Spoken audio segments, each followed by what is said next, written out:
Hey guys, Jared James here, and I'm writing in response. Hopefully, a lot of us are going through the springtime market right now, and even just beyond the market. It's just amazing when you get to drive through, and it's getting warmer, and it just makes you more happy. Whatever it may be. I posted something on Facebook earlier today. That what is it about the warm weather and everything that makes you want to go shopping? Do yourself a favor, withhold, because your future self will thank you for that. But I wanted to because I got a lot of response at an event recently. We talked about on one of our past calls, we talked about the 3 questions that we ask ourselves every single morning. And we talked about how these 3 questions were basically what you're going to accomplish, how you were going to do it, and who you're going to be surrounded by, and we really went into details. But after doing some events recently, and I've been doing a lot of writing for my next book too, I feel like there's a 4th question that really I was asking myself every morning but didn't even realize it, that needs to be added to that. And the 4th question is why? And I'm actually going to make that the first question. Every morning we should be waking up and saying, why am I doing what I'm doing? And the reason for that is because, number 1, it forces you to answer that question, because too many of us don't know why we do what we do, other than the fact we're trying to make it from sunrise to sundown, and being a productive person or being a busy person somehow gives more meaning to our life. And yet I think sometimes you have to step out of that and take a grander, wider picture of everything and see things from above in order to really figure out why you're doing, because it helps to order your steps. Why am I doing what I'm doing? I know why I do what I do.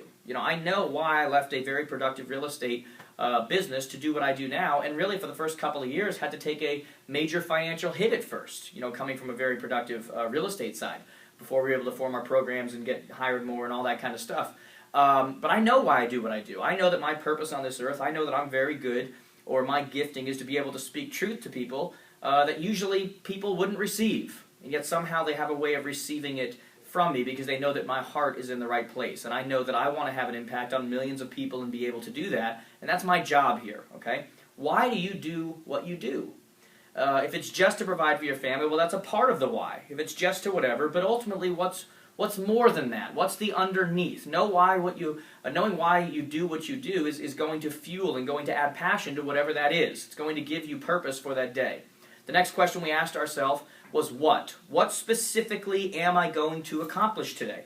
It's not enough to just say I'll be busy, because the truth is when you don't have an absolute vision for what you're doing for that day, you're going to fit into somebody else's what. Okay? You're going to fit into somebody else's activity and to-do list and whatever it may be. What is it? And you say, well, I want to create a listing presentation today.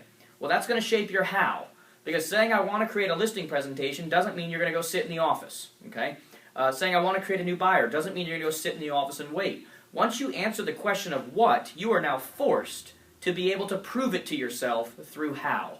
I want a new listing appointment? Well, or I want a new listing. Maybe I need to go pull up the last 18 months, expireds, cancels, whatever, and now that there is equity that has grown because they weren't able to sell over those last 18 months, the market had raised, they've been paying down their equity, maybe now there's enough of a gap there that it has been closed that now they can sell. I'd be knocking on those doors. I'd be sending out marketing letters. I'd be doing whatever it took to do that, okay? That's an absolute how that goes beyond sitting in your desk, okay? The next question after we say why, well, you say what, we say how specifically are you going to do it. Remember, how is important. I just left, where was I? I forget where I was in Las Vegas. And for me to say I'm going to go to Las Vegas is not enough. That's a what, but how.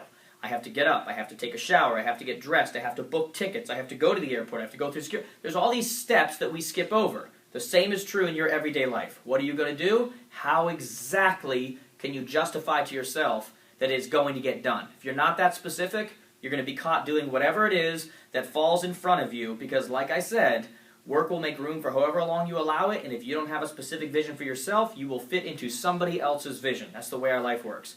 And the last question we ask ourselves is who? Who are we going to be surrounded by? Do they add to what we're trying to do, or do they take away from what we are trying to do? Unfortunately, that means some people can't go with you. There are people in your life who literally do not want you to be successful. There are people in your life who literally feel like if you got whatever your dream is, whatever your vision is for what you want, that you will be too good for them, and they don't want you to get there. They want you to stay exactly where they're at because that's their comfort zone. Their comfort zone may not be the best thing for you. I have friends that I've had for a long time that are invaluable to me. They say things to me that nobody else can say. They make jokes at me and make fun of me like no one else could do. I could tell you some of them, but I won't right now. And then there are people who I had to let go of. because the overall environment they created did not put itself in a situation where I was going to do what I felt I was supposed to do. Okay? If you are a race car driver and your goal is to run the fastest lap of anybody else there, if they are running on concrete and you are going through a jungle, they're surrounded by, all of these different obstacles and everything else, they're going to go faster. Same thing goes in your life. Whoever you surround yourself with, I'm telling you, those people are creating the terrain for what you are driving through and over and everything else. Think about that next time. So I'm adding something to our 3 questions. They are now 4 questions. Why, what, how, and who. Have a great day, guys. Talk to you soon.